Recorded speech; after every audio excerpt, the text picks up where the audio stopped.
Dewi Kurniawan. Pada Dewi.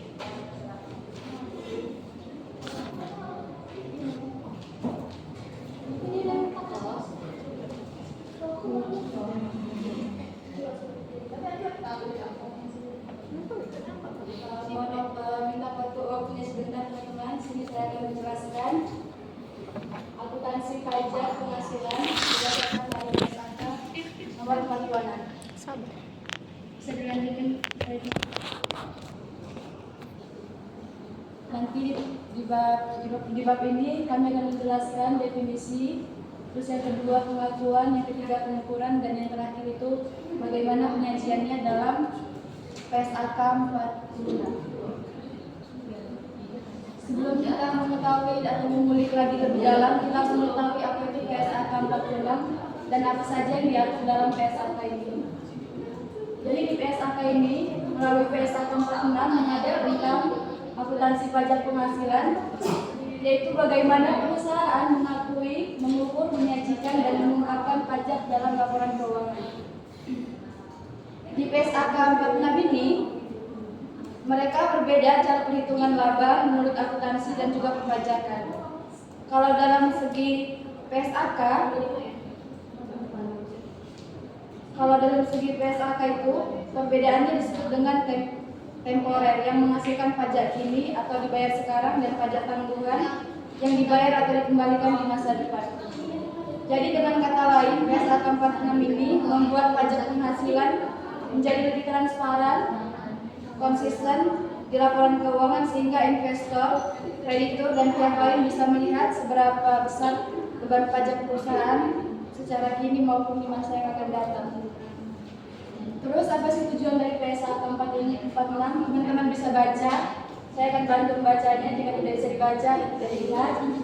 Yang pertama, beban pajak dicatat sesuai dengan laba akuntansi.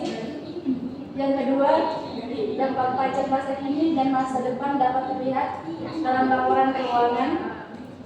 Yang ketiga, perusahaan dapat menunjukkan kewajiban dan manfaat pajak secara wajar.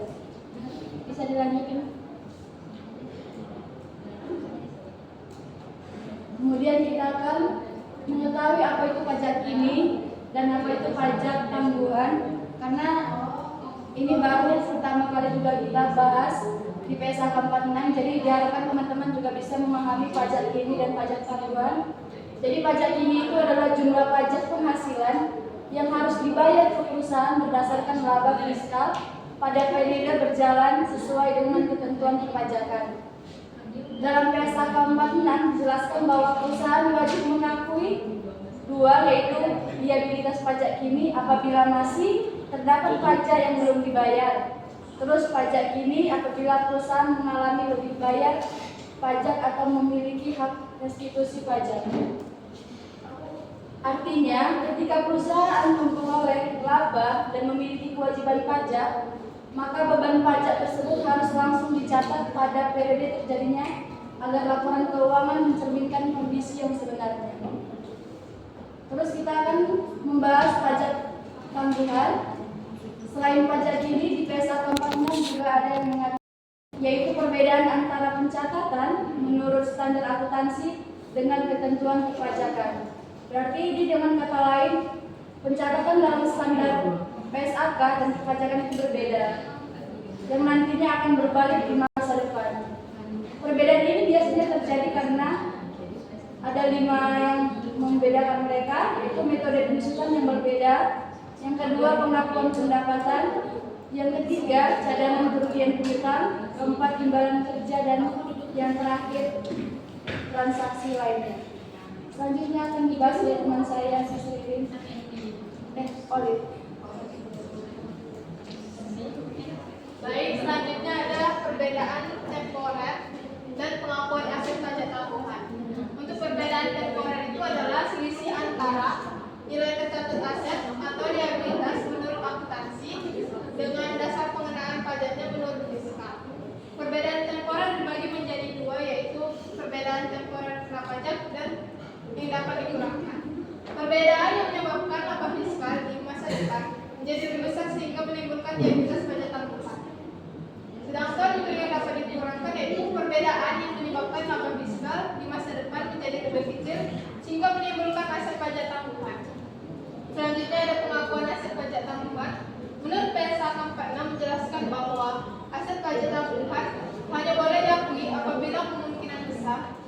perusahaan akan memperoleh laba fiskal di masa depan sehingga manfaat pajak tersebut dapat digunakan. Artinya, jika perusahaan diperkirakan terus merugi dan tidak dapat memanfaatkan pengurangan pajak di masa depan, maka hasil pajak tanggungan tidak boleh diakui terlalu besar. Selanjutnya, pentingnya pengakuan dalam PSAK 46. Pengakuan pajak menurut PSAK 46 sangat penting karena dapat membantu laporan keuangan menjadi lebih akurat, menunjukkan kewajiban pajak perusahaan secara nyata, memberikan informasi tentang dampak pajak yang dilakukan, serta meningkatkan transparansi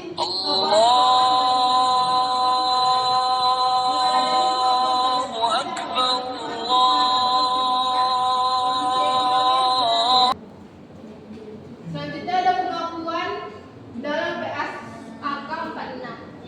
Yang pertama ada pengakuan pajak kini. Perusahaan harus mengakui utang pajak apabila pajak belum dibayar, aset pajak apabila terjadi lebih bayar pajak, untuk penjurnalan saling catat beban pajaknya itu beban pajak penghasilan pada utang pajak penghasilan.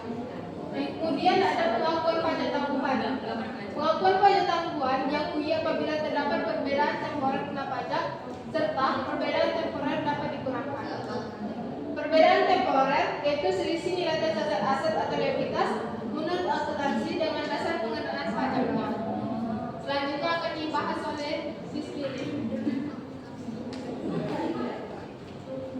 Baiklah teman-teman, saya akan melanjutkan presentasi kelompok kami, yaitu mengenai pengukuran PSAK 46.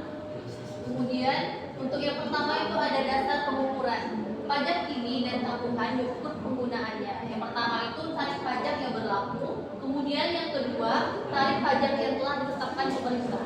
Pengukuran pajak ini menggunakan laba fiskal tahun berjalan. Untuk rumusnya, pajak kini sama dengan laba fiskal dikali tarif pajak.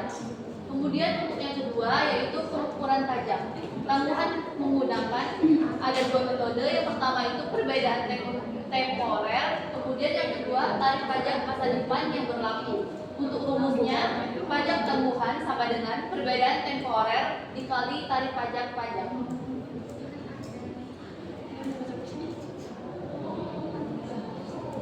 Kemudian untuk penyajian dalam laporan keuangan ada 3 cara. Yang pertama dalam laporan kondisi keuangan atau neraca disajikan sebagai satu aset pajak tanggungan, yang kedua legalitas pajak tanggungan, dan yang ketiga utang pajak kini. Kemudian untuk yang kedua dalam laporan laba rugi disajikan sebagai beban pajak kini atau beban atau manfaat pajak tanggungan. Kemudian yang ketiga dalam catatan atas laporan keuangan atau CALK, yaitu perusahaan harus mengungkapkan rekonsiliasi fiskal, tarif pajak, rincian pajak, tanggungan dasar perhitungan pajak. Kemudian kita harus mengetahui jenis perbedaan dalam PSAK 46. Yang pertama itu perbedaan permanen, perbedaan yang tidak akan berbalik di masa depan. Contohnya itu biaya sumbangan dan denda pajak. Kemudian yang kedua, perbedaan temporer, yaitu perbedaan yang akan berbalik di masa depan. Contohnya itu yang pertama penyusutan dan yang kedua cadangan kerugian piutang. Selanjutnya saya kembalikan ke moderator. Baik teman-teman, kelompok 13 telah selesai menyelesaikan pemaparan materi baik mengenai definisi, pengakuan, pengukuran, dan penyajian sesuai dengan standar PSAK 46. Selanjutnya, kelompok 13 akan membuka sesi tanya jawab. Bagi teman-teman yang ingin bertanya, disilakan untuk mengangkat tangan. Baik, kepada saudari Mutia kami persilakan.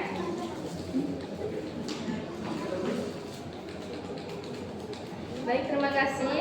Di sini saya akan bertanya tentang pajak tanggungan. Mengapa perusahaan harus mengakui pajak tanggungan, padahal pajak tersebut belum benar-benar dibayar? Terima kasih. Baik, terima kasih kepada saudara Mutia. Apakah ada lagi yang ingin bertanya? Baik, saudara Iwan, kami persilakan.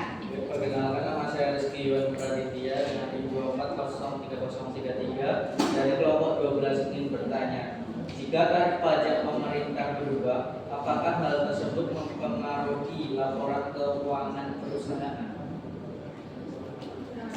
Baik. Terima kasih untuk Saudara Yuan. Apakah ada lagi yang ingin bertanya?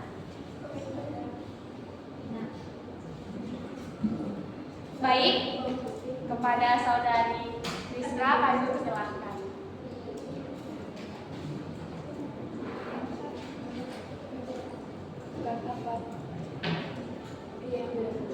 Pertanyaannya, apakah perbedaan aturan akuntansi dan perpajakan dapat dimanfaatkan perusahaan untuk mengurangi beban pajak? Baik, terima kasih Saudara Rizka. Pada teman-teman semuanya, apakah masih ada yang ingin bertanya? Tidak. Baik, karena tidak ada yang ingin bertanya, maka sesi tanya jawab akan kami tutup dan akan dijawab oleh kelompok 13.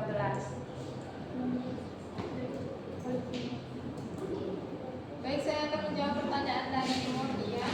Mengapa perusahaan harus mengakui pajak tanggungan, padahal pajak tersebut belum benar-benar dibayar? Jawabannya itu karena laporan keuangan tidak hanya menunjukkan kondisi saat ini, tetapi juga dampak ekonomi di masa depan. Pajak tanggungan membantu perusahaan memperlihatkan bahwa ada kewajiban atau manfaat pajak yang akan muncul di periode berikutnya akibat perbedaan pencatatan akuntansi dan fiskal. Dengan begitu, laporan keuangan menjadi lebih realistis dan tidak menyesatkan penggunaan laporan. Baik, apakah Saudara Munia puas dengan jawaban kelompok 13? Sangat puas. Baik, selanjutnya pertanyaan selanjutnya akan dijawab oleh Saudari Lili. Baiklah, saya akan menjawab pertanyaan dari Saudara Yuan. Untuk pertanyaannya yaitu, jika tarif pajak pemerintah berubah, apakah hal tersebut mempengaruhi laporan keuangan perusahaan? Jawabannya ya, karena perubahan tarif pajak akan mempengaruhi perhitungan pajak ini dan terutama pajak tangguhan. Kemudian, aset dan legalitas pajak tangguhan dihitung menggunakan tarif pajak yang berlaku. Maka ketika tarif berubah, perusahaan harus menyesuaikan kembali nilai pajak tangguhan tersebut. Kemudian, hal ini dapat menyebabkan laba perubahan naik atau turun pada periode tersebut. Baik, apakah Saudara Iwan sudah cukup dengan jawaban kelompok 13? Pertanyaan selanjutnya akan dijawab oleh Saudari Dewi. Terima kasih moderator untuk kesempatannya. Saya akan menjawab pertanyaan dari saudari Rizka. Untuk kami sudah jelas dari pertanyaan juga kepada kami. Jadi jawabannya itu mengapa bisa berbeda antara PSAK dengan perpajakan itu. Jadi di PSAK itu sudah ada aturan akuntansi dan ada juga aturan perpajakan. Jika di perpajakan itu diatur di Undang-Undang Perpajakan. Jadi memiliki tujuan yang berbeda antara PSAK dan juga perpajakan. Di PSAK bertujuan untuk menyajikan informasi keuangan yang akurat dan transparan bagi pengguna laporan keuangan. Jadi kalau dia pajak PSAK, objeknya itu lebih ke investor. Tapi kalau dia pajak, dia lebih ke objeknya itu terhadap negara. Jadi kalau dia aturan pajak bertujuan untuk mengumpulkan pendapatan negara sesuai ketentuan pemerintah. Jadi inilah yang menunjukkan apa yang disebut beda tetap dan beda waktu dalam PSAK 46. Itu saja yang bisa saya sampaikan dan bisa dipahami. Oke, terima kasih. Baik, teman-teman, terima kasih untuk teman-teman semua yang telah aktif berpartisipasi untuk memberikan pertanyaan kelompok 13 dan juga untuk kepada kelompok 13 yang telah menjawab pertanyaan dari teman-teman lainnya.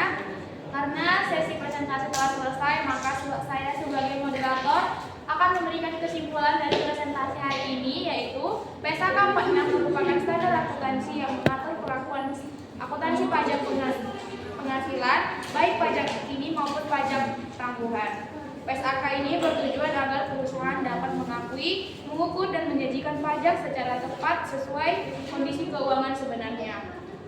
Melalui PSAK 46, laporan keuangan menjadi lebih transparan, akurat, dan dapat dipercaya karena seluruh dampak dampak perpajakan, dicatat sesuai standar akuntansi yang berlaku. Dengan demikian, perusahaan dapat menunjukkan kewajiban perpajakannya secara wajar serta meningkatkan kualitas informasi dalam laporan keuangan. Sekian presentasi dari kelompok 13. Besar harapan kelompok 13 teman-teman dapat memahami dan dapat menerapkan di ilmu akuntansi. Sekian dari kelompok 13, saya akhiri. Terima kasih dan selamat siang teman-teman semuanya.